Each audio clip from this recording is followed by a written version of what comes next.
Hey everybody, welcome back to the Family Mart Podcast. I'm Chris. And I'm Jay. Welcome back. Shout out to the new patrons. We got Elijah, Joshua, Claddy, Alexandra. Thank you so much for being a patron. We appreciate you. Patreon.com/FamilyMartPod to get exclusive content and access to the best Discord in the game. Guys, we have new merchandise. We have new glasses. The Modelo Effect glasses. They're out now. FamilyMartPod.com if you'd like to get one. We got Merz pouring up over there. But more importantly than that, we have a special guest in the building. We have the very talented and amazing Dara Jazzlyn. Everybody give it up for Dara. Let's go. Hey guys, thanks for having me. Of course. Thank you for coming here. We appreciate you. Dara's coming all the way from South Africa. Oh yeah. Wow. So we appreciate you for coming. You're here for some shows in Vegas? Yeah, I'm doing some shows this week. Yeah. So the whole week of shows. So got 2 more on Sunday, and yeah, it's been a vibe. So when you do these shows, is it all original music? No, it's a combination. It's definitely a combination. You kind of start off with covers and things that like the crowd likes. So I do a lot of crowd reading, kind of see the audience, play stuff that they like. And then you whip in your originals because you've already got their attention with stuff that they like. And then they're already happy. And then you can kind of be like, cool, this is my music. And it works well that way. Do you ever take, because I know on the cruise where we first came across your music, do you also ask the audience for suggestions on what they want to hear, or do you just get straight into it and you kind of just play it by ear and see what they would want? Yeah, I definitely ask for suggestions. Yeah. If it's a piano bar setting, then obviously it's very much request based most of the time. But for other gigs that aren't piano bar settings, I basically make my own set, but I'm always open to suggestions and to hearing what people want to hear. It is nice. Most of the time people request original music, so that's cool. That's a vibe. That's a vibe. I think it's amazing that you can freestyle almost whatever the show is asking for, you can deliver on. You know, a lot of artists, well, maybe not a lot of artists, but there are some artists that are very stuck in the set and they can't go outside of the set because if anything gets messed up in the set, they're kind of off track. But it's nice to come in with whatever really you want to play, and if somebody has a suggestion, you can play that and then get into your own music and then play some suggestions. I think just doing piano bars a position has really lent itself well to that. I do like over 800 songs now of like all genres. That is so crazy. So damn, 800. Well, I remember the booklet that you had at the cruise ship where you could like go through and pretty much pick a song. It's almost like a karaoke spot, right? Yeah. Exactly. And I'm just always adding music to that. So I think I have like 50 more tracks compared to when you guys were there last year. Wow. And I even add stuff when people request things that I don't know, then it's actually nice because I have things to learn. Yeah. But it's really awesome to be versatile, I think. Yeah. Obviously, my original music has a certain style, but when it comes to covers, if you can do rap, like I do System of a Down, Chop Suey, I do rock, I do pop, Adele, Gaga. It's nice to have that diversity and be able to perform in a diverse way, like especially in a piano bar. I always say it's 1 hour and you'll hear all genres. Where can you go and that's true. experience that? So I think that's the best place to start from, because like I was saying, if you're coming in there super rigid and you can't freestyle and you can't play other genres, then you're kind of afraid that something might go wrong the entire time, or somebody might not be enjoying this particular genre, so I can't really change because this is the genre that I do. But to be able to do multiple genres, it must be like a freeing feeling to step into a bar and be like, I can play whatever.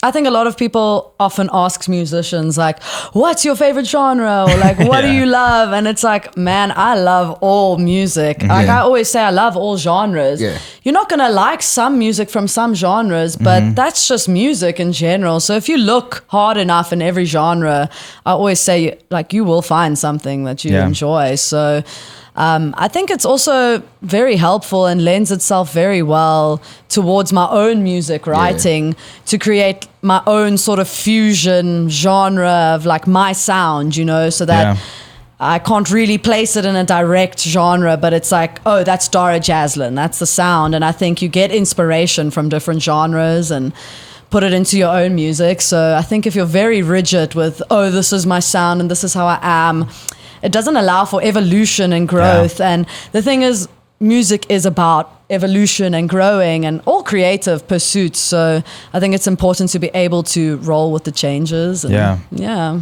I remember when we were watching your show and you played one of your original records, and I was just like, oh, this is exactly like how, not exactly how I thought it was going to be, but I was like, this is how I'm glad the song was like soulful, but it was also like melodic, like a ballad, like, and I was like, yeah, this is dope. You know what I mean? Thanks. I think you're really good at taking a song and making it your own. Thanks. So. Yeah, I always try to do that. I always say, like, for me, there's a difference between a musician and an artist, and like, cool, not anyone, but many people can learn how to play an instrument and then copy a song exactly how it's done. You know, many people do that. But an artist will always add their like own interpretation, which is what makes you separate, you know, it's what makes you unique. And I think in that artist quality, it's also, that's where the soul comes through, because like, I don't want to copy someone else. Like even if I'm doing a cover, I still want my emotion and my interpretation of how I'm perceiving the song to come across, you know? And still for it to be recognizable so that the audience knows like what song I'm doing, but with a little flair of like all that Jazzlyn, you know? Well, who are you inspired by as far as musicians? Amazing. So obviously Amy Winehouse is an amazing inspiration. Her Super sort dope. of like jazz pop and sound is really amazing. I also like some pretty unknown artists. Like there's a lady called Eloise. She's really awesome. It's also very soulful and very much about the lyrics. For me, like lyrics are really important. It must convey a message, and like there's always a story there. And then another one is Leon LaHavis. She's from the UK. She's really amazing. And one more that's probably very well known, Alicia Keys, because she plays and she sings and she's just such a vibe. And I think she's quite versatile in her sound dope. As well. So that's amazing. How did this whole music thing start for you? Were you introduced to it, or how did it all start? So my dad, Papa G, his name's Gazer, and he's from Hungary, and he was born in like World War II and escaped communist Europe, and like went through this whole crazy story, and like eventually made it to the States. He used to play in Vegas and in LA, and he loved music. So he was a double bass player in the 60s, and he always really, really loved music. He changed career like in his mid-20s just because the 60s was a very interesting time. For sure. And he wanted more stability and things like that. But he always had such a passion for it. So from the age of 4, he put me into classical piano. And being the very Eastern European sort of mentality, he was like, you will play every day for 1 hour. And like, I'll get you 1 Barbie from Toys R Us for the whole year if you practice an hour every day. I was like, that's a good deal. Like, that's a deal. Then I got to 8 and I was like, Dad, I think I need 2 Barbies for this stuff. This is a lot of work. It's a lot of work. That's a negotiation. But I'm grateful. You know, it taught me discipline from a young age, and I feel very blessed that I could start music theory and classical training and reading music from such a young age. I really think that has helped me get to where I'm at, and also from the discipline point of view.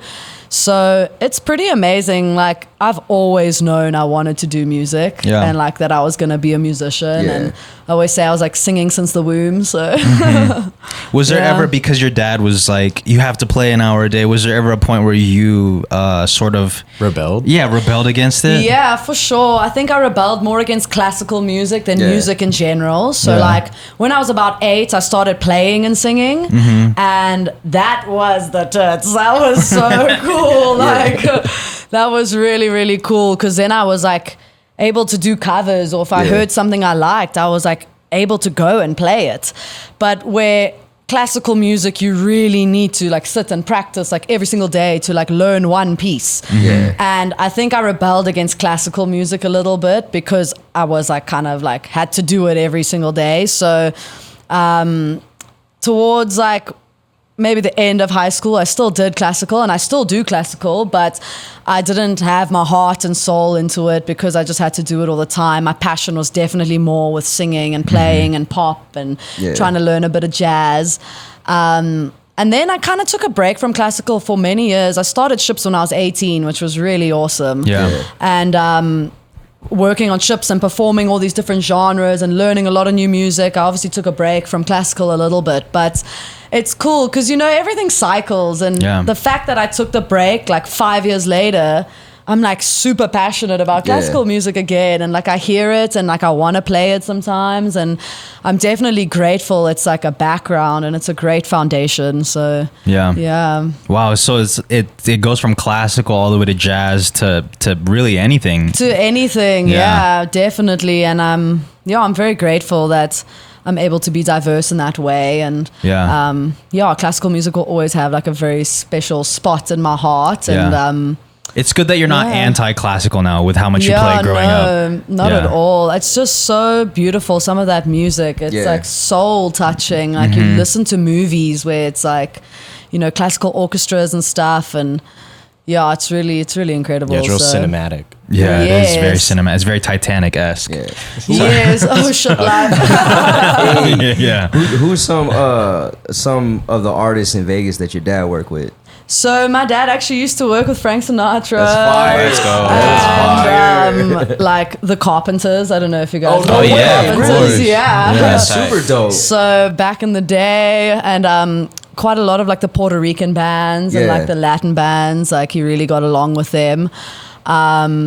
He lived a very adventurous life. So it was really, really cool. He used to actually, this is a cool story. He used to play at this bar in Vegas, and it was a rotating stage. So it was a circular stage, but cut down the middle. So it was like two semicircles. And the one semicircle was in one club, and the other semicircle was in another club. Yeah. Oh, that's cool. And there was one band on the one semicircle and another band on the other. So they would play one set, or he was doing double bass. Yeah. They'd play one set, and then 45 minutes later, the stage would rotate. Yeah. And literally, they'd start playing in a completely new club. A little vibe change. Crazy. Like a new club, new people, and then the other club would get a completely new band, but within just like 2 seconds of a stage rotation.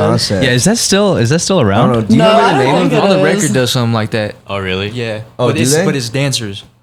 On the that's right. They change the dancers up. Yeah. Oh, that's cool. That's very interesting. You get the one for 45 minutes and then you switch the vibe up. Yeah, I'm not sure where that was, but he used to play at like the Stardust. That's obviously not around anymore, and things like that. And gone, man.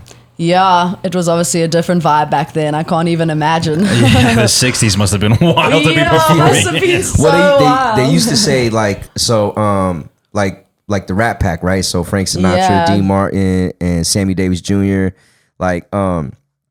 So back then that was like Sammy Davis Jr. is one of the only colored people that would play on the Strip. But after he got done performing, he had to leave the Strip. He couldn't hang out where everyone would party. Interesting. Yeah, so I didn't know that. Yeah, so he'd have to go hang out in what's now called West Side Las Vegas. Okay. It's a historical area here in Vegas, and he would do the Strip sets, and when he's done, he'd go to what was called back then the Moulin Rouge, and he would perform at the Moulin Rouge and just party with everyone there. Wow, that's amazing. So that's how it was back then in Vegas when it came to musicians. Yeah, you couldn't if you weren't white, you couldn't perform. You couldn't stay on the Strip and party with everybody. That's crazy. You were one of the biggest performers out there.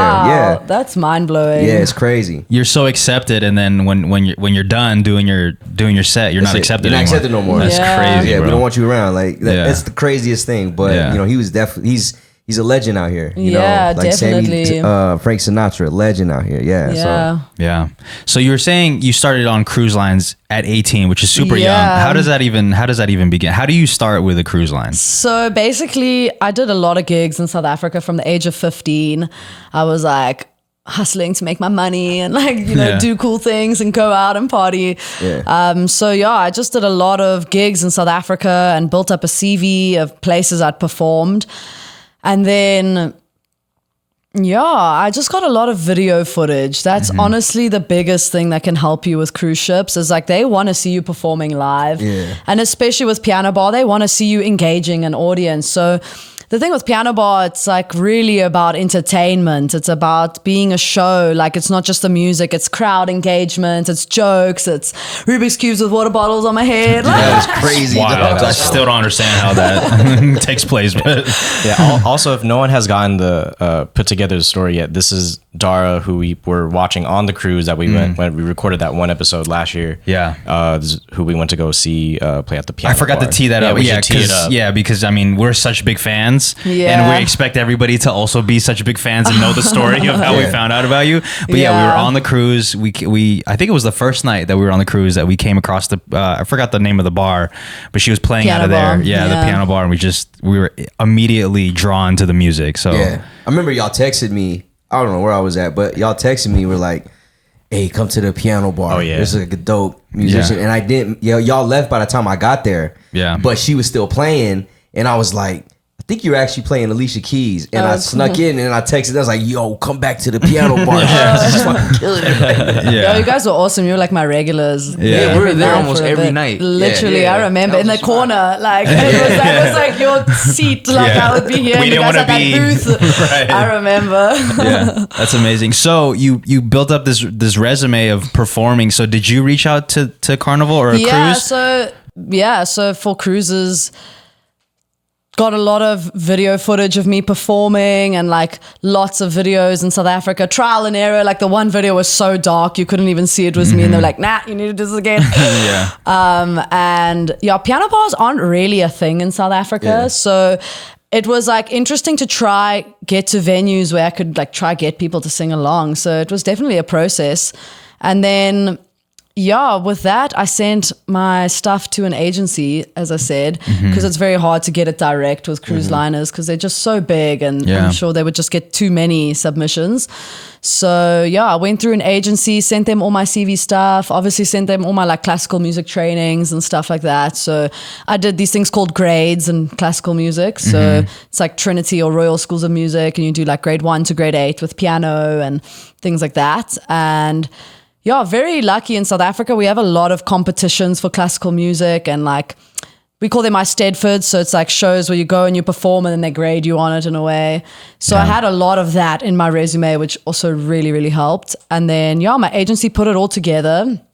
And yeah, they got me the gig on Carnival like a few months later, basically. Wow. That's so And fire.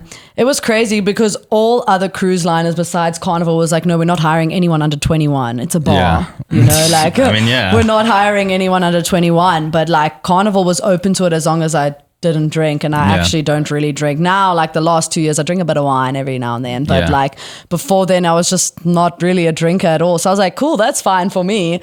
And yeah, so that was really cool. I think I was the youngest piano bar entertainer they've ever hired on Yeah. Carnival. So Sounds like a big risk though to hire somebody that's underage to play at a piano bar. yeah, for sure. But I think like once I was on there, so my first contract, they gave me just a 1 month contract, you know, it was kind of like a test run. They were like, cool, like let's see how it goes and stuff. I mean, piano bar contracts are only about 2 to 3 months in general. So they're Yeah. not very long compared to other crew who work 6 to 9 months, 10 months. So it is cool that it's shorter, but just the 1 month. And after that, they said, okay, cool. She knows what she's doing. Like she does a good job. So she's not drinking. So, you know, all good. Yeah. Yeah. So, Imagine all the dudes like buying you drinks. They're thinking like, oh, she doesn't fuck with me, but all I'm too the time. young. Exactly. So exactly. At least that was always like the thing, Yeah. because then even when I was over 21, I still didn't drink. And in South Africa, you can drink from 18 actually. Oh, wow. But I was just never a drinker. So like even in South Africa, it just wasn't for me. And even over 21, I was like, damn, I don't have that card anymore to be like, I can't. Yeah. But it was cool. I think people got the message. My piano bar vibe is definitely different. It's really about the music quality. You know, there's definitely that engagement and the fun aspect, but where some piano bars, it's really about getting drunk and hammered. Like, I'm so stoked for the guests to do that, have a great time. But for me, my music quality will just go down if and it also damages your voice if you excessively do it. Like, for sure, have a drink or two if you're performing, but I just feel like I'm not able to keep that quality of music if I'm like getting so hammered. So I think the company was just really stoked that like I wasn't doing that. Speaking of drunk people, like there was one dude when we were watching who was just like, he was just yelling dumb shit the whole time, right? Oh yeah. So how do you navigate through people that are just drunk and being ignorant? Yeah, I've learned very much how to do that over the years. Yeah.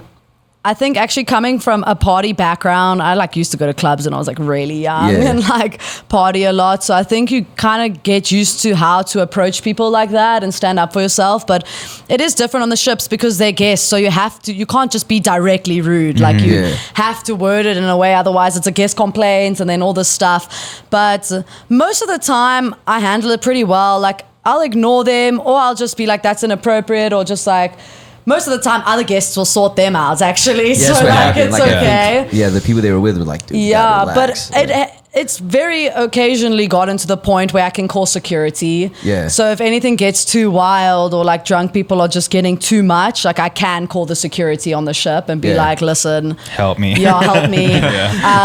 But most of the time, I'm able to just ward it off myself. I think I'm pretty good at reading people and I love people. So even if they are a bit drunk, I'll entertain the conversation for a little bit.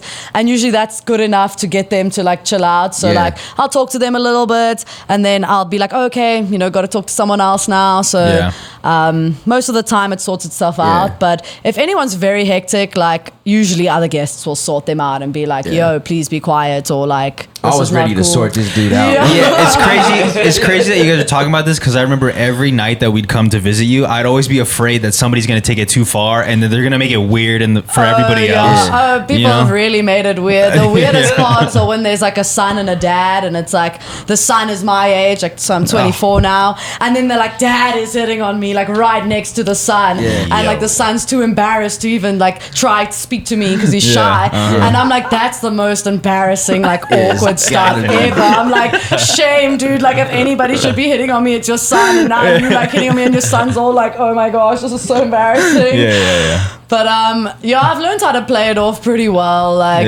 It's cool as long as they tip me, I'm okay. Hell yeah, dude. Just, give me a couple dollars, I'll be all right. Yes, and then just sit over there. So how does it work being on a cruise? Because you're not really. We're all in the same ship, right? When you're done with your job, you're still kind of on the job, right? Because people recognize you around the ship and stuff. Yeah, it's pretty cool. Some days you just want to be chilled, so then I'll stay in crew areas. But some days I'll go to Lido, the eating area, and everyone's oh, the piano girl, you know. But it's cool. I don't mind it. It's really awesome, and it's nice to know people appreciate what I do and stuff. But sometimes if I do want to just get away, at least we have our own crew areas where you can get away. And I'm very lucky I have my own cabin. Most people share cabins on ships. Oh, nice. Okay. Yeah, so I get my own space and I can retreat to that. And during the day, I'm also very lucky to have a lot of free time. Most people are working all the time of the crew, whereas I only start work at 9.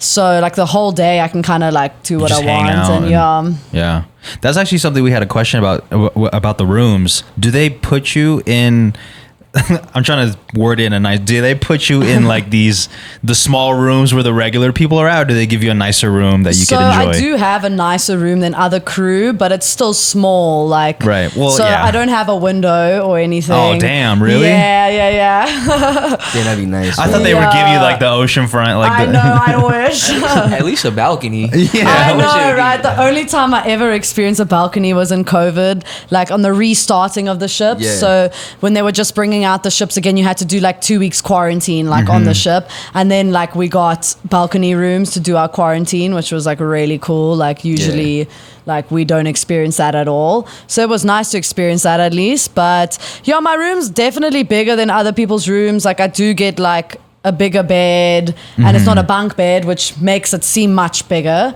And it's on different ships, it's different, but I'll be on deck 5, whereas most people will be on deck 0 or deck -1 or things like that. So I think we were deck -5. Yeah, we were underneath. We were in the water.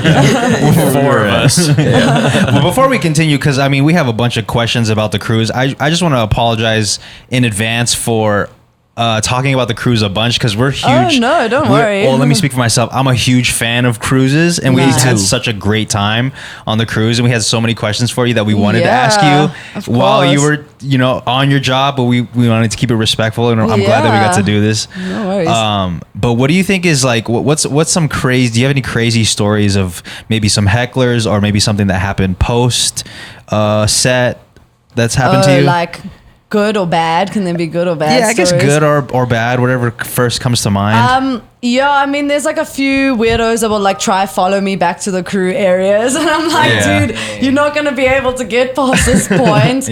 Or like, drunk people do really funny stuff. Like this one guy literally got so drunk he like pissed his pants at the bar, and like they had to like wheel him away, and that's why I'm always just like. Uber doesn't work on the ship, so don't even try that. Like, guest services will come wheel you away if you're too drunk. I had a girl on a ship out of LA like 4 years ago. And it's crazy. Like, I don't just have guys hitting on me. I also have chicks hitting on me. I think it's like with the whole alternative aesthetic, a lot of like people can like maybe assume I'm bi or like whatever. And I literally had this girl and she came and the room was full and she just came in front of me and she like zipped a whole dress like in front of me and like was completely naked underneath. And I was like, what the fuck? I was like, ma'am, you have to like, please put your clothes back on. Like, this is not appropriate. Like, but it was wild. I was like, damn, people are wild out here. Well, it's the alcohol and you're playing music that people really appreciate, so it's like a mixture of the two. It's like, I think people also really like the fact that I'm foreign, like so like I think that's also just a factor. But a positive story was like it went from like 0 to hero. I was on a ship and like it was just like a really quiet night, and I had like literally like $5 in my tip jar, and this was like a cruise I would do well with tips every night, and I was like, damn, I'm so over this night, like I want to go back to my room, no one in the room anymore, and I'm just like, wow, what a bad night. And this one guy walks in and I was like, okay, sir, I'm gonna do like 3 more songs and then we're closing the bar, you're the only person here, like which is nice. Like if there's not so many people left, I can kind of close a bit earlier or a bit later, like I can kind of choose when to end the set. And he was like, no, I just want to hear your original music. And I was like, cool. And this was when I was 19, so I was like, cool, like I'm gonna do these 3 songs. So I'm doing it and I'm like in my world, and like halfway through the second song his son comes in. And then his son leaves and then comes back. And at the end of the 3 songs, he was like, wow, just from that first song, like alone, like I was so touched by your music. And then the other 2 were incredible. And he gave me $1,000 tip. Wow. He gave me $1,000 tip. I was like, whoa, that's 20 grand in my currency, dude. Like, are you serious?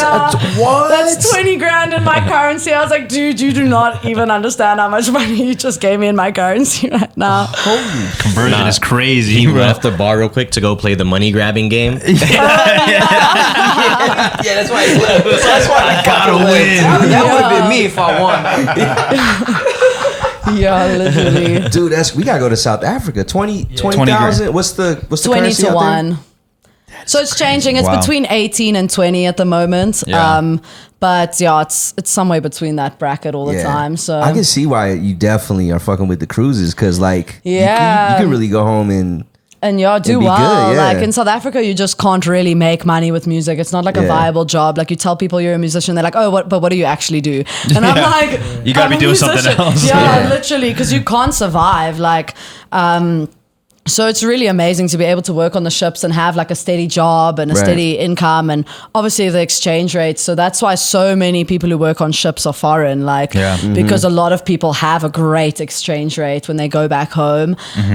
Like people will literally build houses for their families and like take care of like all their siblings and like send them to college back home and can really look after everyone. So it's really amazing like that ships do allow that and allow us to earn dollars and then go back home. So I'm not looking for actual dollar number, but with the Carnival cruise ships alone, just doing those gigs through the year, are you able to just keep music like your only form of income? And not have to work like a regular job? 100%. So like dope, bro. I've never actually had to work outside of music, basicing Since 18? Yeah, Wow. since my whole life, I've actually always just done Oh, music. really? Like since 15, did gigs. Yeah. In COVID, I mean, I did little dreadlocks for like a side hustle. I'd make people's Yeah. dreads. I actually brushed all of mine out. Yeah. I'm surprised I still have hair. But like that was a side hustle, but it was more just to be busy. Like I at least had savings from the ships during COVID, which was really a blessing. But besides that, I've really only had to do music, and it's really good. I can work like 3-4 months on the ship, and like I can take the rest of the year off in South Africa that's and just amazing. work on my own music and sustain myself, which is very hard to do like anywhere else. Like if I lived in the States, I wouldn't be able to do that. Definitely. Oh yeah, for sure. Yeah. Yeah, like musicians here. There's a reason why they call them struggling musicians in America. Exactly. Yeah. Like it's they're all hardcore. fucking struggling, dude. Exactly. It's hardcore. So yeah, it is the pro of being able to work here. Obviously the con is like missing family and friends and your people, but it's cool. You find a nice balance, and I'm just grateful to travel and do what I love and be able to get my music out and see different places. It's really a blessing. So even if I miss my family and things, you can't have everything in life. Yeah, so that's just true. grateful for what I do have. How many months out of the year are you usually on a cruise or just out traveling? Yeah, so it depends.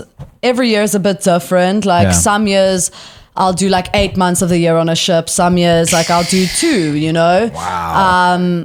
and some years I'm just traveling a lot. So basically in the last 2 years, I've only been home 3 months. So I've just been on the road the whole time, which has really been a blessing after COVID to be able to travel a lot. Yeah. But I am excited to go back to South Africa next week and see my family and friends and things. Yeah.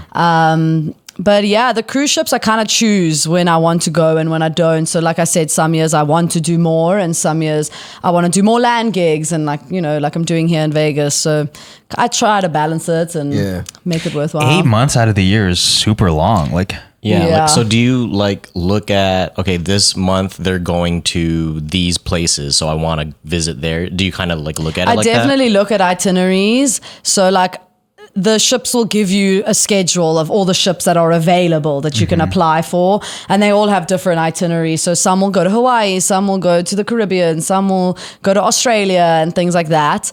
And then there's also different size ships. So that also takes into account where I go, because the bigger ships, like piano bars in a good location, it has more people. So like, it's just better. And then some of the smaller ships, the piano bars are a bit hidden and things.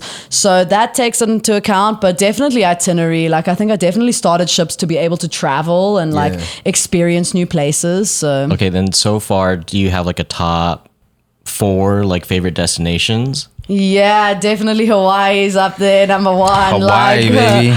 Hawaii. I've never been. I need to go. Yeah, you need to go. They have ships that go there. So like that's the first time I went there was on a ship. And wow, that place is just so magical. Like the energy, I can't explain it. It just like made my heart so warm, and the people are so friendly, and fresh fruit, fresh air. Like, really Is a the vibe. entire cruise in Hawaii? Like you're just going to different islands, or it's just... so the whole cruise for that week will be Hawaii. So we'll do 4 different spots. So 2 on the big island, Hilo and Kona, and then we'll do Maui, and then we did Oahu, and then some also do Kauai. So they'll like rotate those. So it's about like a couple days sailing to get there, and then like different islands every day, and then you come back. So It leaves the port in California. yeah.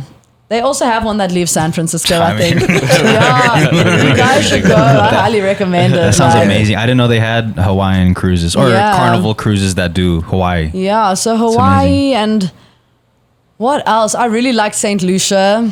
That was just a very different island to me compared to the other islands I've been to. I guess for me it counts as a port. Maybe for like other cruises it doesn't, but I love California because for me that's still a new destination. Yeah. Even though it's like not like a island port, it was still like an amazing destination. And a 4th one, let's see. So many.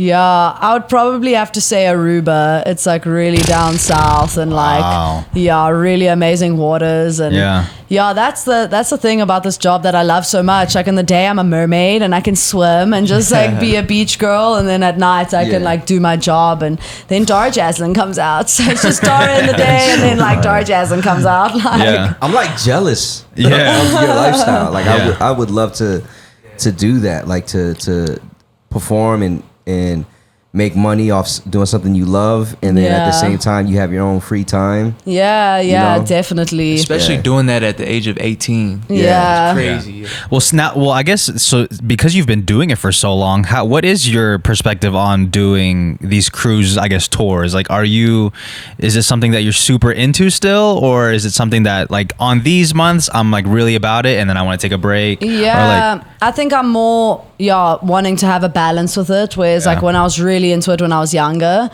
But I think like just like with anything, you do get used to certain things, and like I still love it and I still want to do it, but I'm also trying to find more of a balance of doing land gigs now as well, because it is strange living on a boat, you know, like for many months at a time. Like there's many benefits, but it's also not natural living, you know, like not having a window or being able to just go outside and be on land and have a cup of coffee and have your feet on the ground, touch you know. Grass. Literally touch grass. Like that's no all grass, bro. Touch the golf grass. And there's no nature. So like South Africa is super naturey, like super naturey. Like it's similar to Hawaii in the way that it's like really lush green mountains, and then you're like 5 minutes from the beach. So it's like, I think just growing up in that environment, nature's a really big thing to me. So being on the ship, it is a bit unsettling, like not having that nature. But definitely the balance. Back to the question, definitely the balance. So doing a bit more land gigs to just be on land and also see different places on land, like Vegas. I mean, cruisers, devs don't come here. Yeah, there's no water anywhere. But it's amazing to also get out there more on land and then still do ships. So kind of have that balance, and then also work on recording music a lot when I'm on land, because often on the ship you're just so busy with work at night that you're quite tired in the day to do other music things. Like I definitely do write music while I'm on ships and things, but to record, I mean, there's no studios to record and things. True. You can make like a little cabin studio, but to like pack all your gear and things like would be quite hard. So I definitely enjoy my land time for doing other aspects of music work, like recording original music and stuff. That's something that I wanted to ask, because there are other musicians on the ship. Well, at least the one that we went on, there were other ones. Do you ever collaborate with them and like work on music and like make a makeshift studio in your cabin? We haven't yet, but I do jam with them. So like when they perform, I'll go jam a song with them, or like they'll jam a song with me, things like that. But I haven't collaborated with people in that way of recording. Only like my boyfriend, to be honest. Like he also does piano, so he's a pianist on the ship, and we met on the ship, and that's fire. We would make music together and stuff, and we still do make music together. So that's really awesome that we can both work on ships, but we can also work with making music together. So I think it's a very interesting lifestyle to try have a relationship, and like it's really awesome when you do find someone that you can merge that lifestyle with, that can also work with you on ships, but then also work with you on land and kind of be in that lifestyle, because it's definitely not your average lifestyle. No, definitely not. There's a lot of synergy. Yeah, for sure. Well, speaking of synergy, it was crazy because I remember when we were in there was one part where you and him were performing together, and in my mind, I think I probably mentioned, I was like, I wonder if they're like together, they're dating, right? Yeah, because you guys had such great chemistry, right? Yeah. And that was when it just started. I don't think we were officially dating yet. That's like when it just started, basically, and we were feeling out the waters, literally. Dad jokes with Dara. The thing with ships is like, you have a limited amount of time to connect with someone to see if you're going to travel across the world for this person, you know?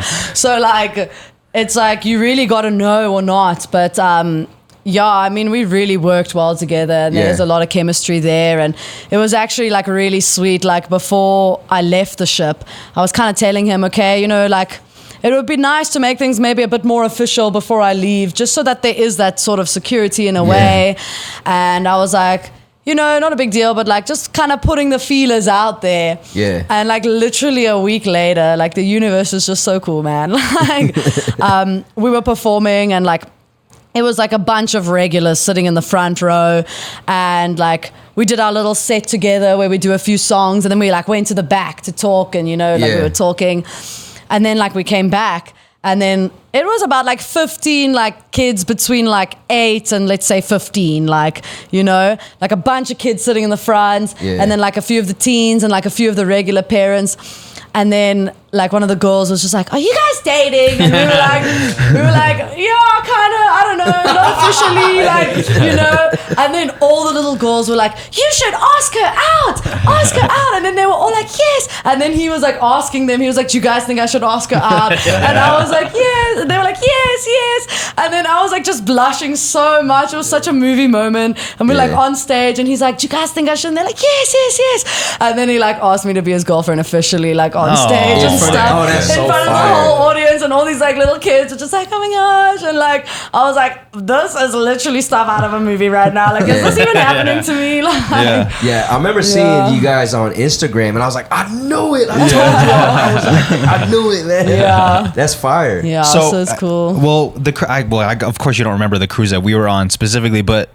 Was it around that time that you guys met, or did you meet a while back, or like when did you guys meet? No, it was around that time. Oh, okay. So like I think he only joined the ship like maybe a week or two, maybe 3 weeks before you guys joined. And we were actually just friends for a few weeks and like would jam and stuff. And then like the first time we like hung out outside of work, we were like, "Oh damn, okay." Like there's something here, and we obviously knew the musical connection was there. But we played it like cool in the beginning, obviously just getting to know someone and doing work as well. And then like towards the end of the contract, after spending like a couple months with someone, like I said, you got to kind of make a decision or not. But I think if the chemistry's there and if your paths can align, like I say, the lifestyle, it's kind of hard to find someone who does ships as well. Yeah.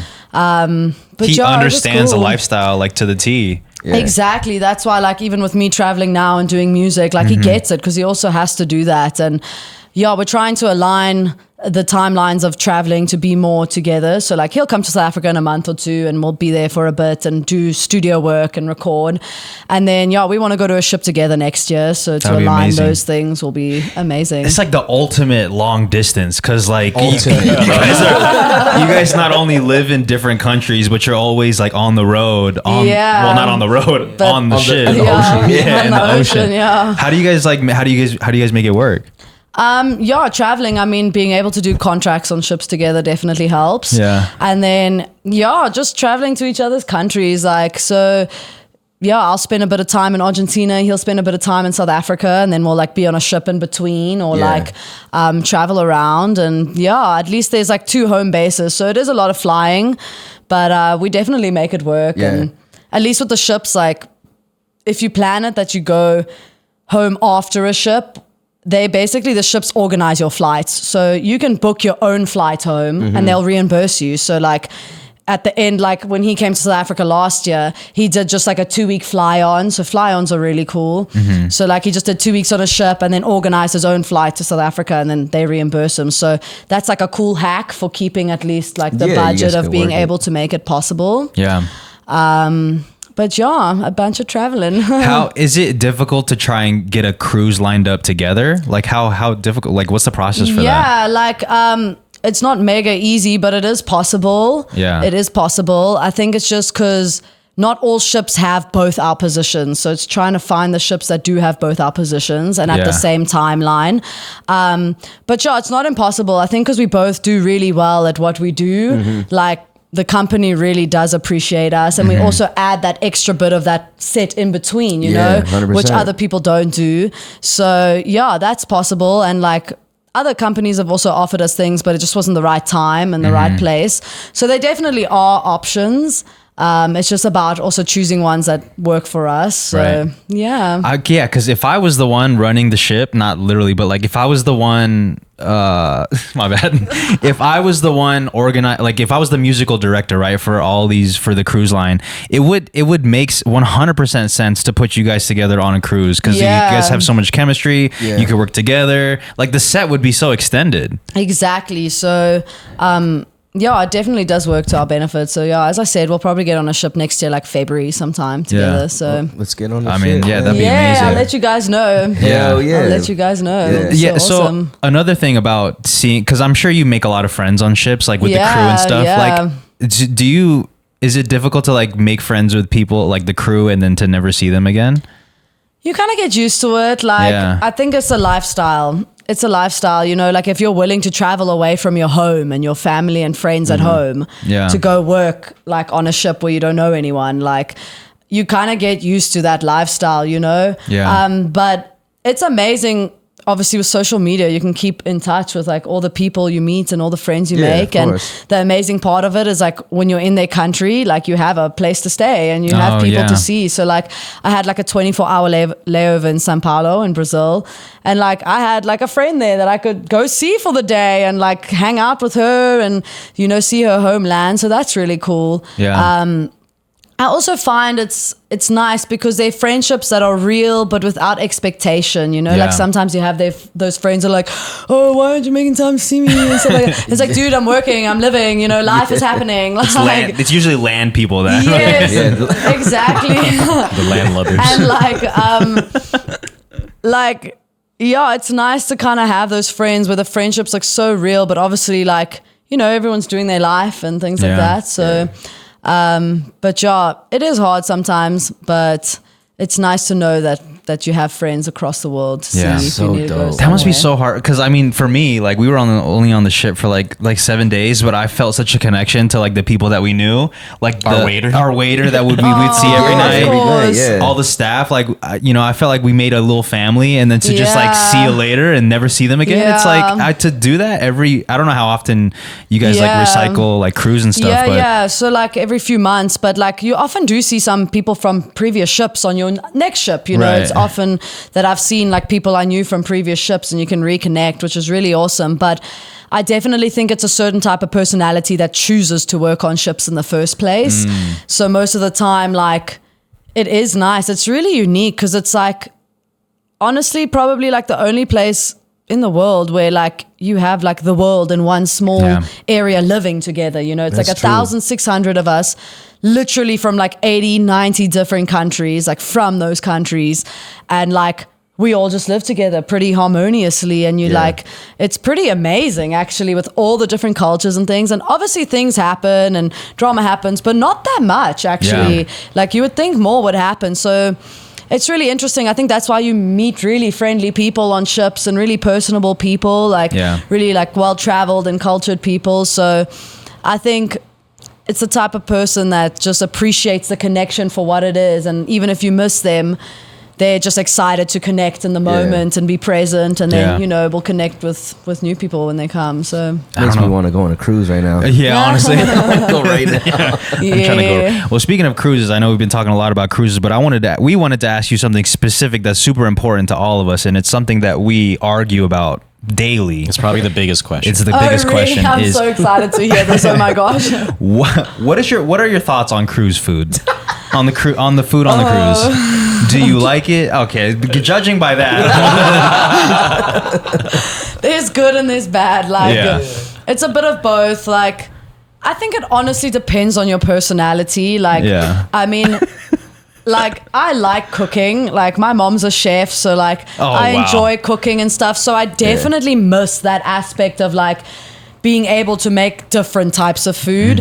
Like the pro is that there are a lot of options, obviously, and it's not bad. Like, I mean, sushi, pizza, like the buffet food, but like a big thing for me is they only have limited fruit, which is like, I'm a big fruit person, but they can only travel with certain amounts of fruit. That's true. So it's cool, but you do kind of get bored a bit because especially when you're living there, it's like they kind of do the same meals all the time and like things like that. But it's okay. I definitely can't complain. Like there's a lot of options and some things are amazing. Like they have like the sandwich place, a taco place, like, you know, there's a lot of options, but there are obviously times where I wish I could eat something else or have a different type of food. Like, yeah. That makes sense. I mean, if you're on a boat for months at a time, you get tired of the same thing. Yeah, yeah. But she's not shitting on it though. No, I was tired of it after 2 days. He loves that shit. This dude will fucking eat that shit forever, bro. Yeah.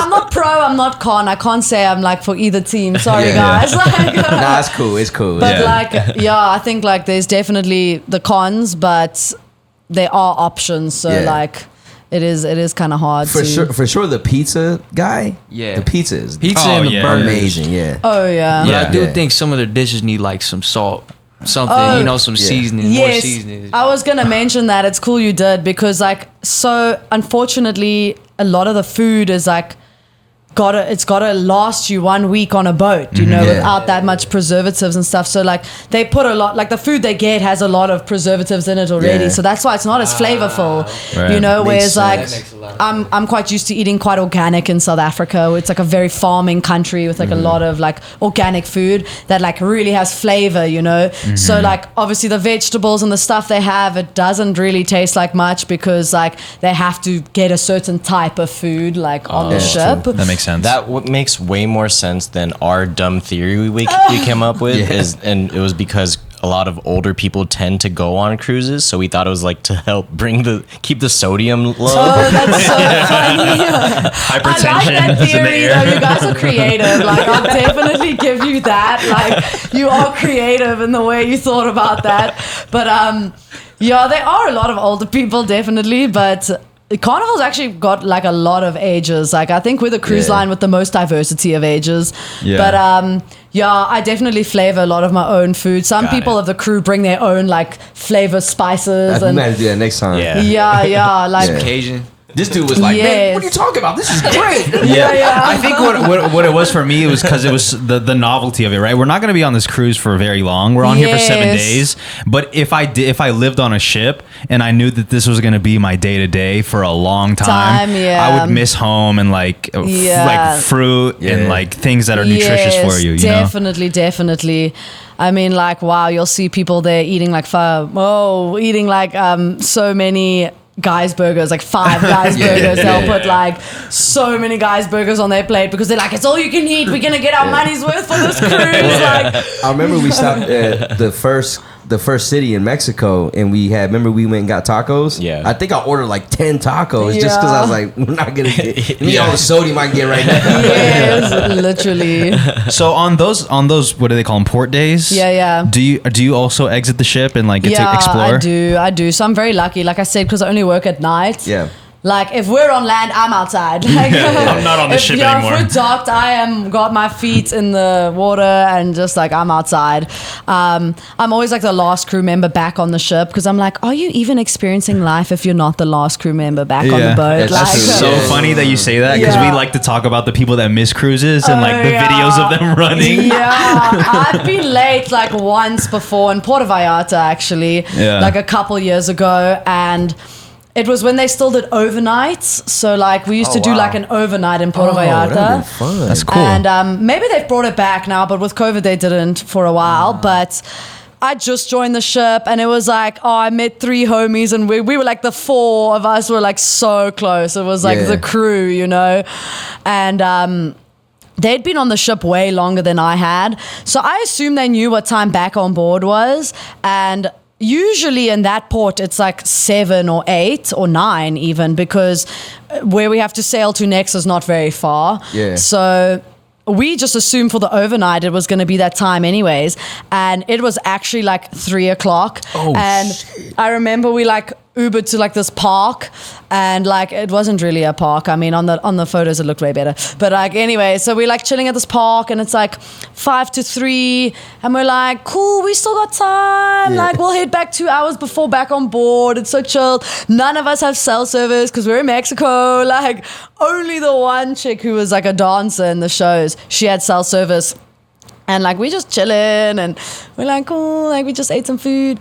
And she gets a call, and they were like, where are you? Like, you were supposed to be back on the ship 5 minutes ago.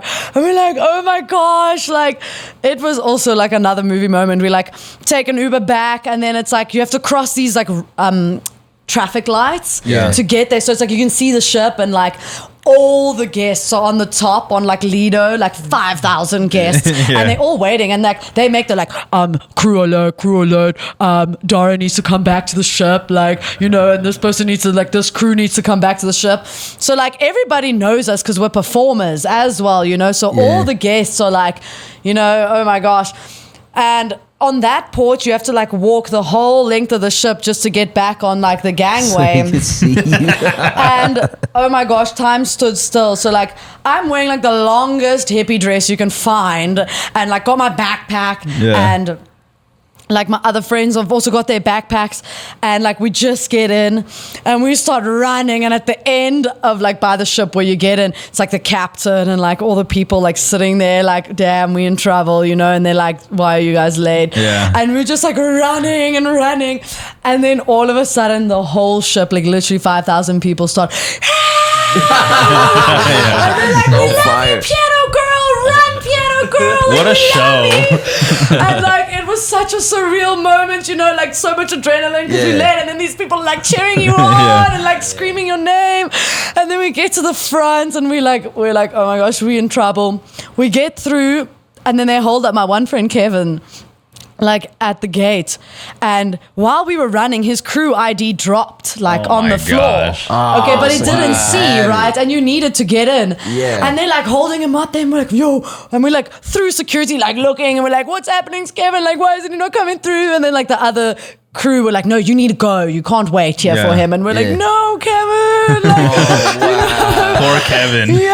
But they know Kevin. It's not clone Kevin. And then like luckily the other people saw he dropped his ID. Like he didn't though, but they kept it for 2 days, and then they gave it back to him. Like they made him believe he lost it, you know, just to like mess with him. That's some dad shit right there for sure.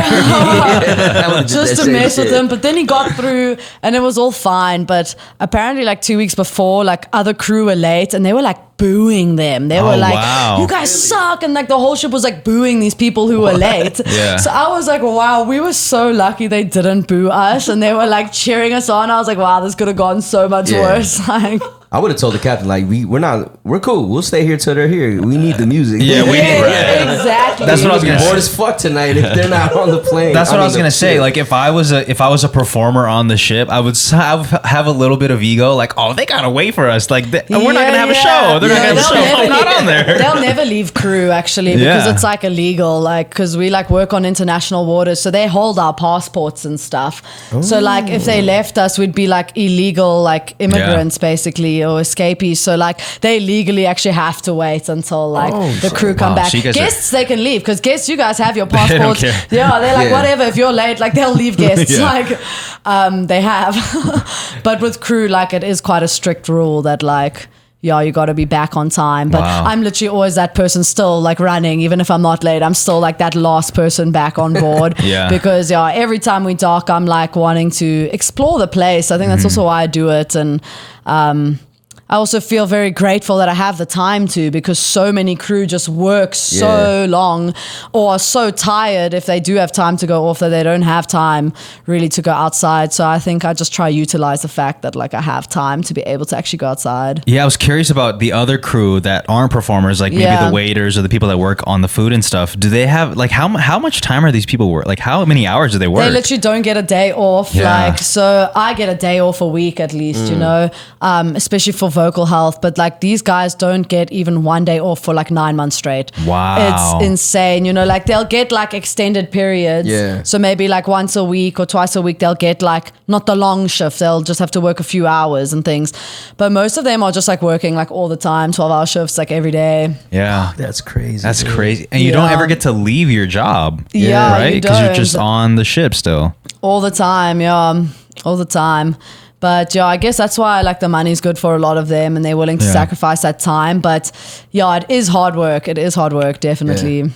Dang, that's crazy, man. I feel bad for those guys. Well, it was good to at least what we were able to witness on one of the nights that they all got together to play basketball. He saw them doing that. Little team bonding. I just remember that because our waiter and all the waiters that I've only been on another cruise before the one that we went on, but it seems like it's always the same experience that these waiters are just nonstop, or not even just waiters, just all a crew in general. They're just nonstop working, and a lot of them just do it for their family because the money's good, and they get to send money back home and like for sure have their family be good. Yeah. But they do a lot of crew events, at least, like that basketball thing you saw. Yeah. So like they'll do activities for crew and stuff like that to at least, you know, keep some spirits alive, and like crew parties and stuff. But yeah, it is really hardcore, the schedules. Like, yeah, I'm sure. Yeah. So how does it work? So let's say like you just did a 7-day cruise, right? And then I'm assuming you get some time off. And then if you're signed for another cruise, you get some time off and then you go back on the same ship. Is that how it works? No, you just stay on the same ship the whole time. Oh, really? Back to back. So like, it's only when your contract ends that you'll leave that ship. Yeah. So like some people do get ship transfers, like halfway through their contract, they'll go from one ship to another, but it's just back to back. So if you guys leave on Saturday morning, Saturday afternoon, we have new guests on already, and it just all starts again. You know, we just go out again. That's it's like crazy, nonstop, man. You know? Yeah. So that's how it works. And then, we kind of think of time and cruises in weeks. So people will be like, I have 4 cruises left till I can go home or something like that. So what's the longest? I know you said you've been on and off for 8 months. I think that was the longest you said. But what's the longest, I guess, stretch of time that you've had to be on a boat? So 4.5 months, like straight.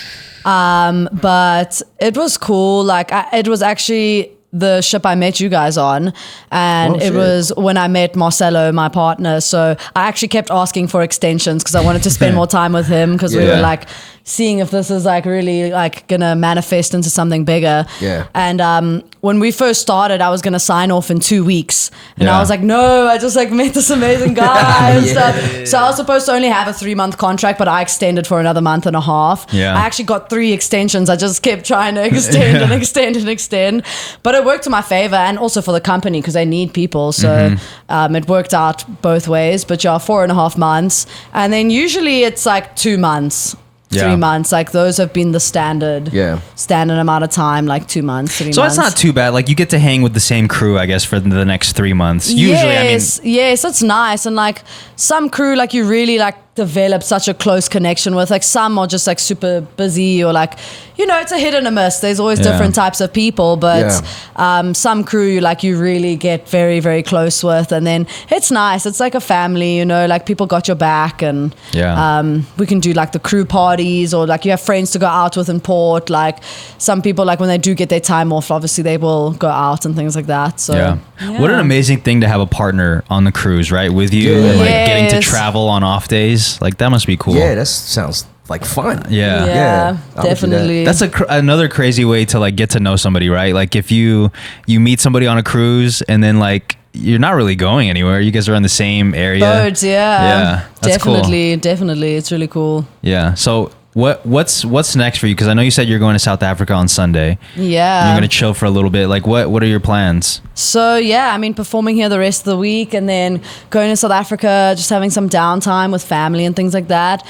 And then back into recording music. I'm trying to like work on an album at the moment. So like just really focusing on writing music and things like that. And then also wanting to branch out actually into doing other things. So I'm wanting to do like a bit of voiceover work, and like a bit of like commercial work, and like advertisements and stuff like that. So I'm wanting to get into that scene a little bit, just because I mean it's also part of the creative world, and it's nice to be busy with those sort of things and learn. I think I want to also learn about some new stuff. And doing lots of writing music. We'll probably also do some shows while I'm there. But another big thing, which is like something I'm wanting to do, and I've actually wanted to do for a while. So, I mean, I've always done music, and I'll always do music, and music is like amazing, but I have a big spiritual practice, and like I meditate every day, and like, you know, the mind and like the psyche, it's so important to me, and I love reading and things like that. So I'm actually like wanting to get like my meditation teachers like certificates. Like on the ship, I used to host like crew meditations, and like not with any training or anything. And like the crew literally thought I've been doing this forever. And I think just being a performer, like I can be high energy, but I can also like bring it down and like hold that space. So that's something I really want to do. Like, I think I've really wanted to do something else for a while as well, because I'm a very like active, energetic, like thinking person, and like I love music, and like I will always do music, and that's always a part of it. But I was like, I can do two things, and it's like I don't have to limit myself, Yeah. So that's really exciting. Like, I really want to host meditations at schools and at businesses and just all around. And I think it's also something that's not so taboo anymore. Back in the day, 100%. people were like, oh, that hippie stuff. Yeah. Whereas a lot of people are actually taking like mental health and the psyche into account and being more open to meditation and to these practices, Yeah. So ultimately, I'd love to do that as well when I'm back in South Africa and study a little bit. So do a bit of that as well, along with music. I think a lot of people are really understanding how much better they feel when they do practice mindfulness. Yes. So that's amazing. Man, I really hope that takes off for you. That'd Thanks, be dope. Yeah. and that's why I like really want to do it at schools as well, to like teach kids like that skill, because a lot of schools don't teach meditation or don't provide like mindfulness and things, and I just think it's so amazing if like kids and even business people could have those tools. Like, sometimes they just don't know, like, or people think like meditating's like just thinking of nothing, and there's so many different forms. So I think sometimes it just takes like doing it in a group setting for also people to not feel judged for doing it or feel like they're a certain person and things. So I'm really excited to also branch out into that, and that sort of realm also has always inspired my music, so it kind of goes very hand in hand for me. Like, I'll definitely sign up for the Dara meditation class on cool. Yeah, for sure. That'd be great. I'll try to do one for guests next time as well. Definitely. Amazing. Are you familiar with Headspace, the app? Yes, I am familiar with Headspace. Wouldn't it be cool if you were to, have your own section? Oh, that would be cool. I must look into that. Okay, getting the thoughts going here. Headspace, hit her up, because I love Headspace, and I love the voices on there, and I think it'd be cool to have a Dara Jazzlyn like guided, meditation. Cool. Well, that's definitely a good idea. I'm gonna think about that. And that ties in with the voiceover. Definitely. Nice. All the dots are connecting. That's cool. As they do. I always ask. I like to ask my producer friends, like, what is it? Do you ever think about life outside of music? And it's nice to hear. Not that, of course, music is your passion and you want to do music forever. But I'm just always curious if people, think about life after music and like, what is it? Because all musicians and artists, of course, they love music and that's their passion, but there's also some other things. Like, it's also a job, just like anything else. And I think a lot of musicians crave that stability.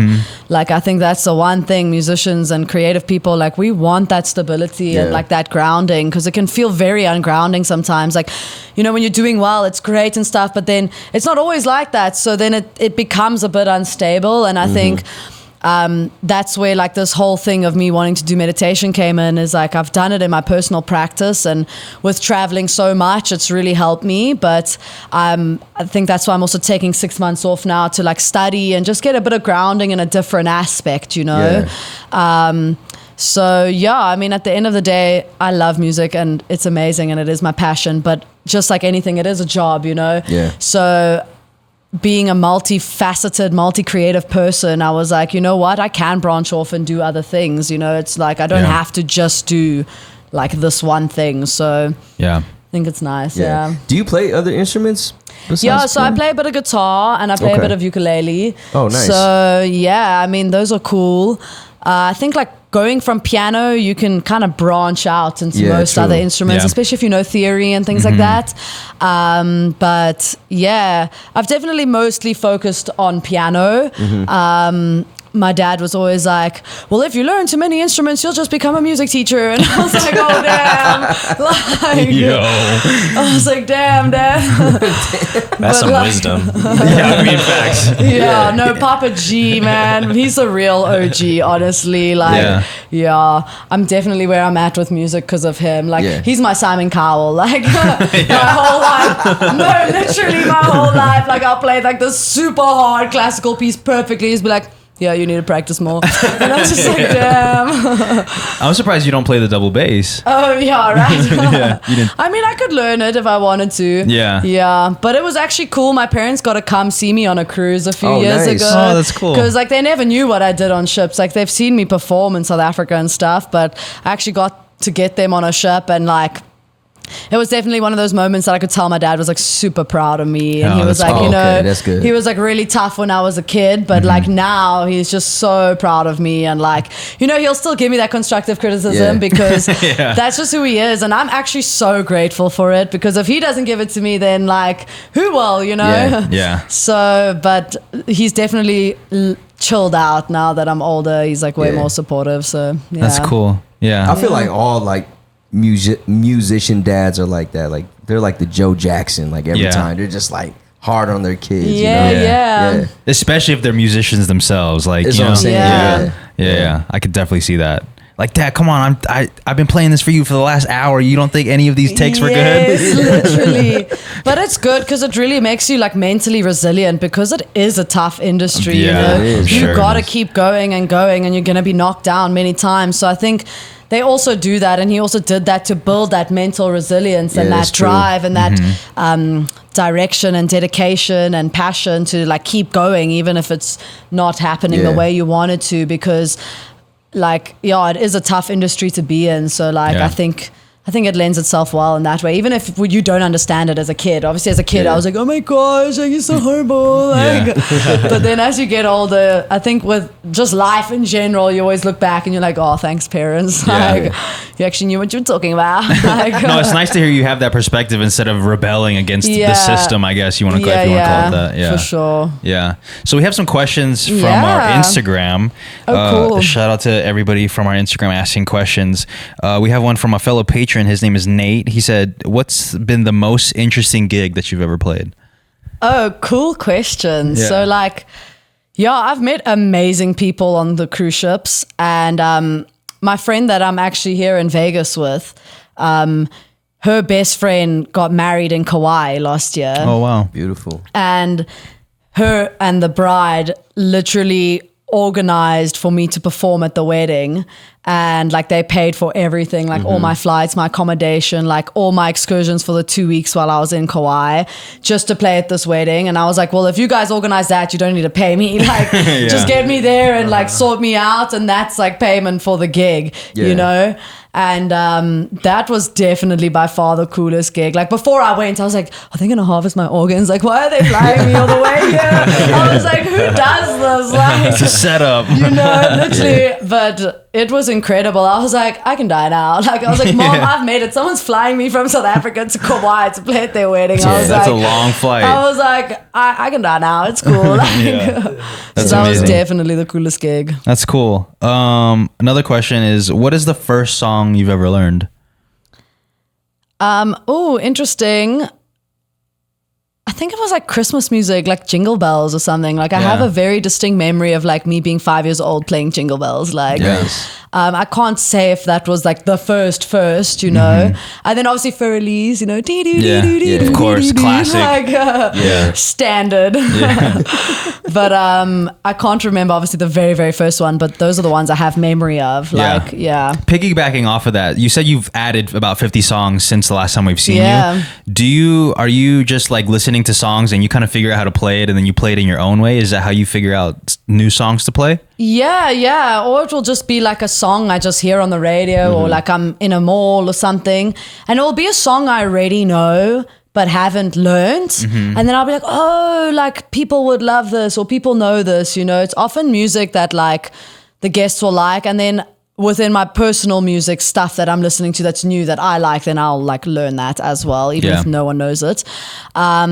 But it's always like, I'll hear the track and then I'll get the music for it online, and then I'll kind of do my own spin on it. So I'll learn it and then I'll do like my own version of it. But a lot of the time, just from having like the classical background and being able to read music, like if you give me the sheet of music and I've heard it, I can play it for you. Like, that's you cool. know, I don't really need to practice it that much. Yeah. Like, Yeah. I mean, I can to make it really, really nice, but like to at least do a performance, I can like go straight off the bat from like if I just have the music. So. That's cool. If you didn't have the music, would you be able to just listen to it and kind of figure it out if you play around? Yeah, for sure. I mean, if it's not like mega hard, but like I can definitely do that with like a lot of pop music and things like that. Yeah. And that's where my boyfriend's really good at that. Like with super complex music, he can just like do it straight off the bat. Like someone will bring him a phone and it'll be like this super hard jazz song. And then he'll just start playing it. So like, he's really good at that. That makes him so attractive. Like, yes, exactly. It's so just hot, like, dude. trust me, listening to piano music together is like an unreal experience because we both just understand the mechanics of it in such a different way. You guys go to a different realm when you listen to it. Yes, exactly. Like when we first met, I was actually like playing this one classical piece just like on his back, like for fun. And then he started singing it and I was like, wow. what? Like so trippy. Dang, like, so he could feel like the progressions and what key you're playing Yes, in. and then he just started singing it, and I was like, "Okay, you're my soulmate." Like, after that, I was like, "You're my soulmate." Yeah, Like, he's a cute guy, man. I can see why you wanted an extra 4 months with him. The connection, though, I mean, that's something people dream of, you know? Like, imagine like non-musicians wanting to have that. They're like, all right, we got to learn music first. And then, like, pros and cons. I think being very emotional as well. Musicians are very emotional, but it's great. I wouldn't have it any other way. yeah, and then anything could turn into a song, like, you know? Yes, literally anything. I was like, oh my gosh, when we have kids one day, it's just gonna be like a little piano playing family. I'm like, people, like, fam band. Like. Yeah. So you have aspirations of having a family one day? Yeah, definitely. That's definitely. cool. Like, he's quite a bit older than me. So like he's, had that in mind for a while. Yeah. But, eventually I would love to like be more settled and like have a family and have that lifestyle. Like I'm only 24 now, so like sometime in my 30s, like I think that will be reasonable. Yeah. And it doesn't mean like music has to stop at all, No, of course not. But I do, see myself also living that lifestyle and doing that in my future and things like that. It's weird because like I didn't really see it before that much. Like I always knew I wanted a family, like, but it's weird like when you really do meet the right person that you can see it happening with and like they want to plan with you and they want to like build something with you, then it definitely changes your view on it. Like, it definitely changes your view on it. So, that's beautiful. Yeah. What would be considered home to you then? If like, he's from Argentina, you're from South Africa. Yeah, that's the question.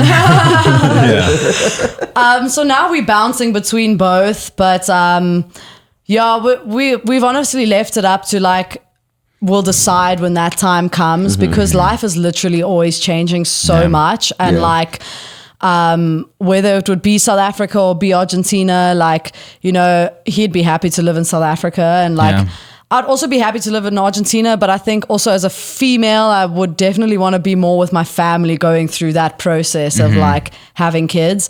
But, we've also looked at Spain, which is a nice like middle point. Yeah. Also because it's more of a first world country. Like both our countries are very third world and economically not stable at all.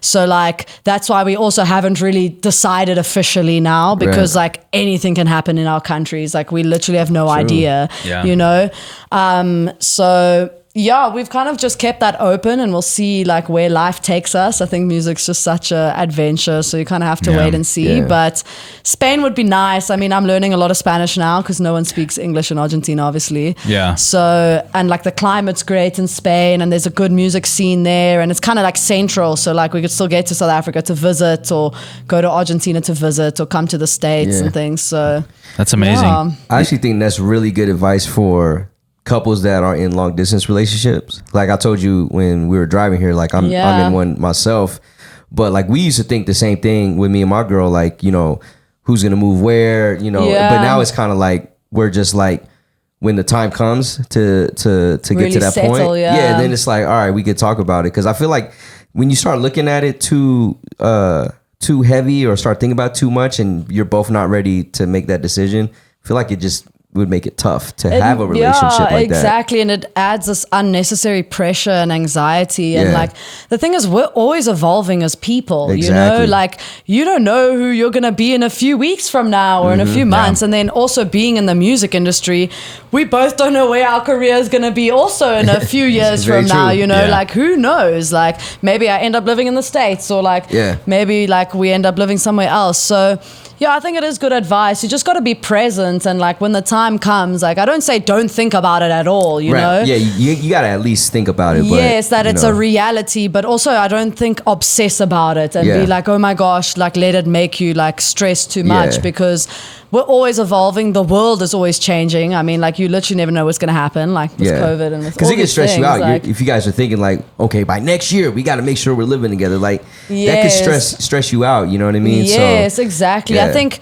also then you're fighting the flow. If you're trying to mold the reality too much, like we're not, like we are creators, but we're co-creators, you know? And like, I feel like you got to flow with how it's going, because if you're fighting it, then like, it's actually not going to work and there's going to cause more tension and more problems. Whereas like, if you're present and like, you understand it's a reality, but like, I do trust like the universe will take you to where you need to be, you know, and if you flow with it and trust that like if it's meant to align and be in that direction, it will happen at the right time. It needs to. And I think also having that positive mentality towards it makes it more likely that it's going to end up being a positive outcome instead of like manifesting like this negativity from the beginning the whole time. That's just sending more energy towards like that kind of going that way. Great information, because we do have quite a few people that listen to our show that are in long distance relationships. And you know, this is great information, because I'm pretty sure a lot of people are like thinking about that a lot. You know? I think being present and just appreciating what you have is the best thing, and time will tell, you know. Time will tell. Is it difficult for you guys to communicate with each other now that like, I mean, that you guys are both on land sometimes and that someone's on a cruise and maybe one's not? Is it difficult? No, like technology makes it pretty easy. But I also think it's very important to keep your independence within a relationship, you know, like even if you know this is your person you're going to have a family with or marry, or like, you know, it's your one, like ultimately you still need to be your own person, you know, and that's like where it comes in. So like we definitely communicate a lot, and like, you know, we're chatting the whole day, and even with time zone differences, like that's a big factor of like communication sometimes, is that like if I'm in South Africa, I'll wake up and he's like not awake yet, you know, and then it's like going to bed earlier, so like kind of coordinating that, but you make it work. And I do think it is important to not lose yourself in the relationship, which I feel like a lot of people do, you know. So I think if you can still keep your independence, like the positive side of distance is it allows you to not lose yourself as easily, because you kind of have to be within yourself and reflect, and like, you know, you can still have that person and like they're supporting you and they love what you're doing, so it's not like you're looking for love either, or like feeling the waters, or like not even looking but being available to it. So I think it's really important to just keep focused on yourself, and ultimately whether you're together, living together, long distance or whatever, like it all comes down to how you are within yourself, you know. True. And that's like gonna contribute the biggest amount. I tell my girl that all the time. Like I literally tell her, like, I want you to live your own life. I want you, if you want to go and do something, like, go do it. You know, like, I'm not gonna be the person in the relationship that's gonna be mad at you because you're doing stuff that I can't be a part of. Like, I want you to live your own life. As much as we have ours, like we have our individual lives. And I feel like that's how you make strong relationships, because once you just completely mold and become one unit, I feel like you said earlier, that's when you lose yourself. Then you're not having fun anymore. You can very easily. And I think like if it is like something that both parties are serious about having long term, like you'll have that time in the future. For sure. Like if you're wanting to be with this person forever, there's a lot of time to be together then, you know? So like it's okay while you're younger to allow that person the freedom to do what they need to do, and you do what you need to do. And like when that time comes to actually settle in the future, like you'll have that time together, and there will be a higher chance of you not losing yourself because you've allowed yourself that time with yourself, you know? That's some good, guys, if you're listening to this, This is some real good shit right here, man. So Yeah. Nice. Next question we got right here is from Nate Murray, and he asks, what was your first impression of us, the podcast in general, and how did you find our content? Oh, cool. Nice. Yeah. Well, I mean, obviously meeting you guys in person first on the ship, like that was awesome. You guys were just so super friendly and just like really nice. And then, I mean, I love your content. It's very diverse. I like the fact that you guys kind of touch on like quite a few different topics and like, I just think you guys are amazing at what you do. And I think people really appreciate being able to listen to everything. And and I thought that video you guys made from the ship last year was so cool.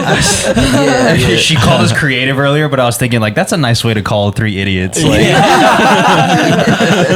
it was so cool. Like honestly, like when I saw that video that you guys made of me performing on the ship and the water bottle and everything, I was like, whoa, this is like the most professional video anyone's ever made of me. Like literally, like so. Just all around good vibes and like I really respect what you guys do, like being individual creative people. You know, it is a tough industry regardless of what creative field you're in. So like well done to you guys for keeping going and doing it. And it's we're honestly amazing. surprised that you responded the first time when we initially reached out. Oh yeah, because we were assuming that people, I mean, I would think that people come up to you all the time, like asking, if you want to do this or if you want to do that. So we thought like maybe she won't respond because she gets this all the time. Oh no, but I definitely checked your page out. Like people do approach a lot, but I like know how to sift through it. I think So I saw you guys were like legit and like knew what you were doing and like had a foundation and a stability of like consistency. So like I think that was definitely a big positive sign to go ahead with it. And it's cool. It's like a 1-year reunion because I was trying to get up here like 1 year ago, to do it, and then it just didn't work out. And then it's cool that it's like 1 year later and I'm back here. It's literally almost like a year later. It's just about a year. Yeah, literally. That's cool. We were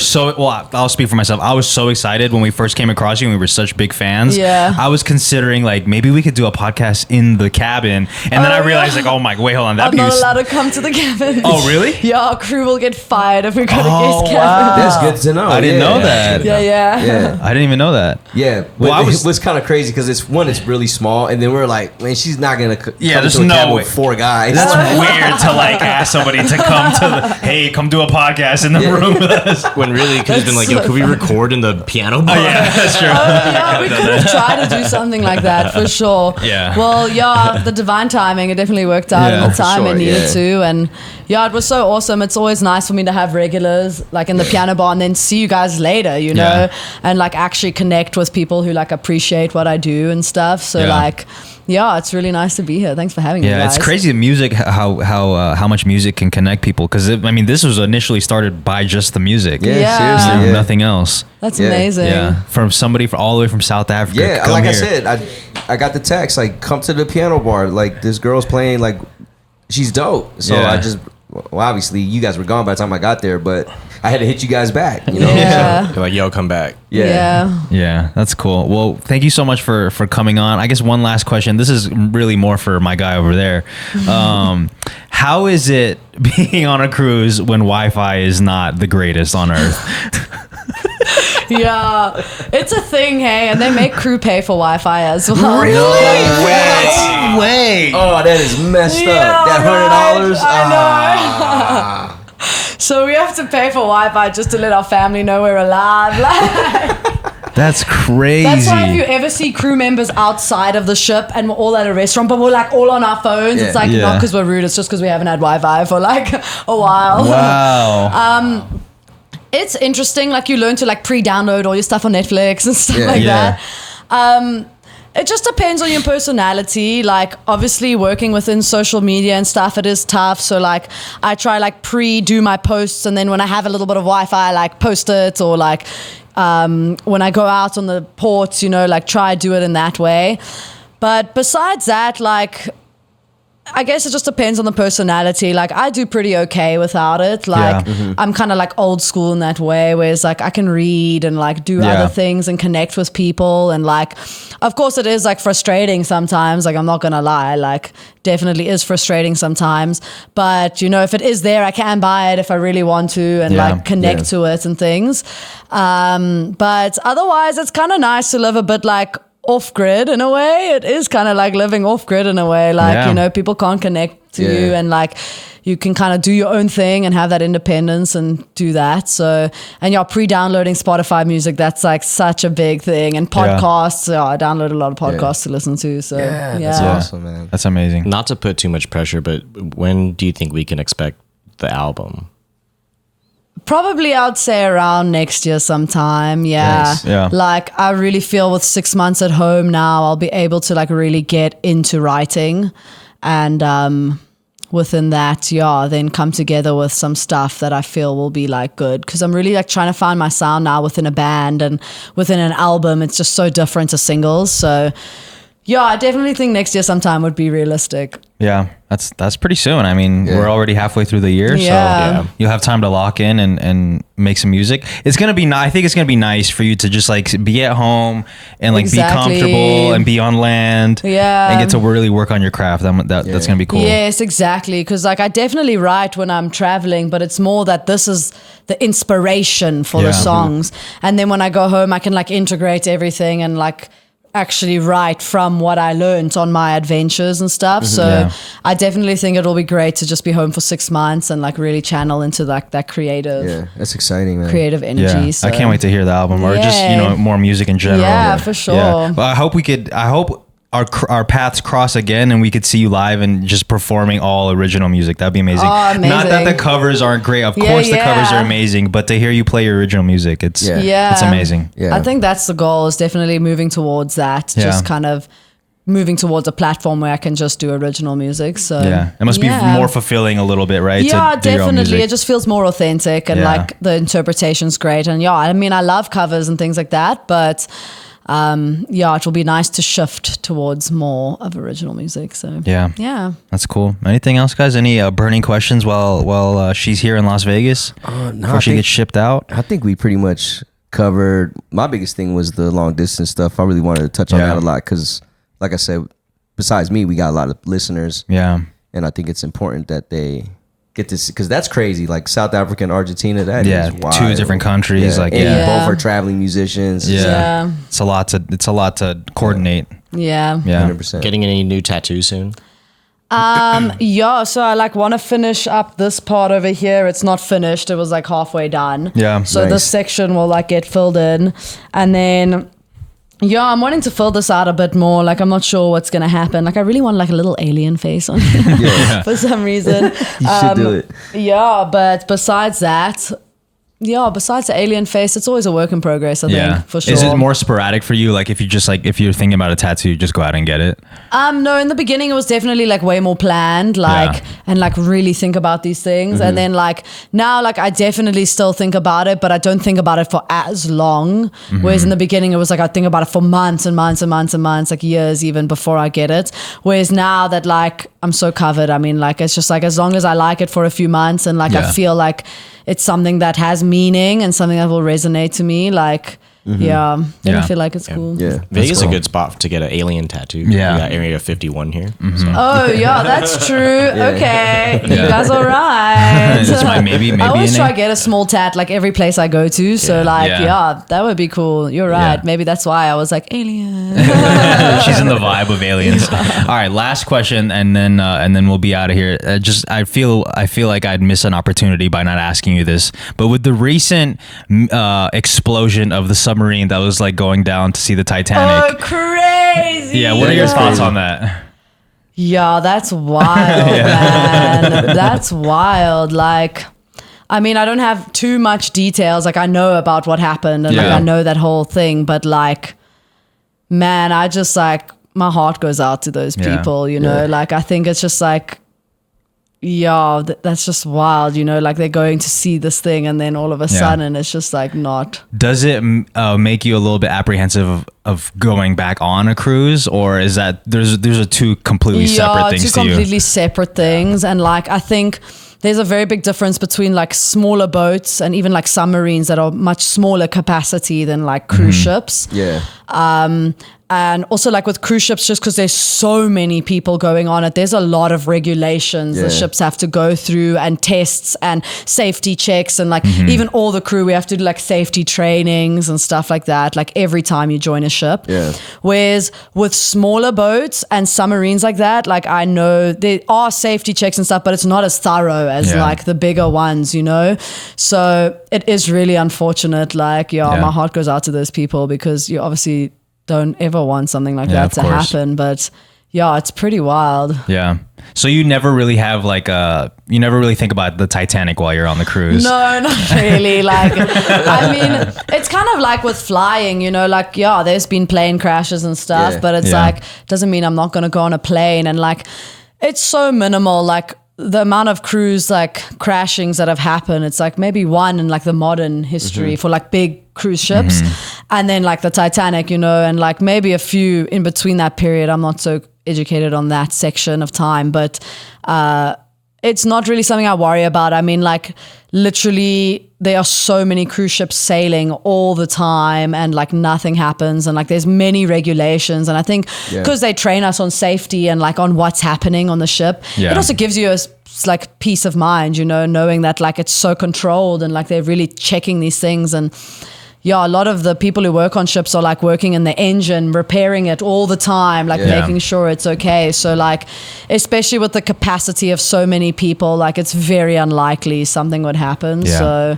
I'm not really afraid. Like, I wanted to ask you that, because when we told people that we were going on a cruise, there were a lot of people that came out that said, there's no way you'll ever see me on a boat. Cause like, and usually they reference the Titanic or like, you know, which happened like, hundreds of years ago. And it's just like, that was me.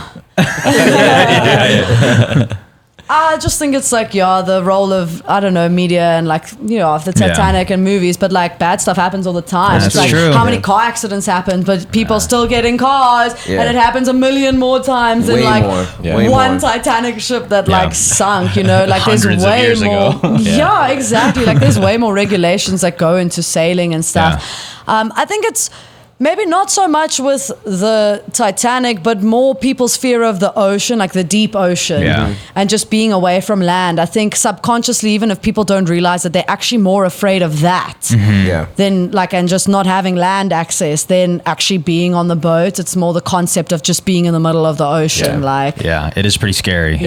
Speaking of which, so something that I thought was going to be much of a bigger concern when I became an adult, which doesn't ever crossed my mind lately, but like, were you worried at all about like the Bermuda Triangle or anything? Like, you're much more traveled. Yes, I also thought about that when I was a kid. Totally. When I was a kid, I was like, oh my gosh, like Bermuda Triangle. Like, but then as I got older and started working on ships, I was like, whoa, they sail to Bermuda. Like, they do regular cruises there. Nothing ever happens. But like, I definitely was into that when I was younger, and like still am into it. Like, I'd like to research more again. Like, but I definitely thought about it a lot when I was a kid, and I didn't even know they did cruises to Bermuda. I just thought like that was just off the radar. You just don't go there. Don't even talk about it. You just don't go there. And then when I started working on ships, they do like regular ships there, and like I was like, oh, okay, and nothing happens. Like, and then like actually a lot of our itineraries actually sail straight through the triangle, like all the time. So they don't even care anymore. So now it's not a concern, obviously, but like definitely when I was a kid, I was like super into it. Damn. Okay. Well, we appreciate your time. Thank you so much for coming here. Dara Jazzlyn, if you guys want to follow her, all of her links will be in the description. Please check her out. Her music is amazing. Amazing vocals, amazing on the piano. Just overall amazing artist. Again, we appreciate you. Shout out to Kev and Kuya Carlo for being our top tier patients. We appreciate you. Patreon.com/Family Mart Pod to get access to the Discord, and also at FamilyMartPod.com to get the new glasses. You could drink wine out of it, water, And we got tea. shot glasses too. It's funny because we with Dara before she came on the show, she's like, yeah, orange juice or tea or water would be nice. So like me and Merz were at the store like getting every tea and juice. Every single We're like, we'll show you around Japan, even though that's not where we're from. So yeah, and get tickets to the show. Yeah, tickets to the show, FamilyMartPod.com. See you guys next time. Peace.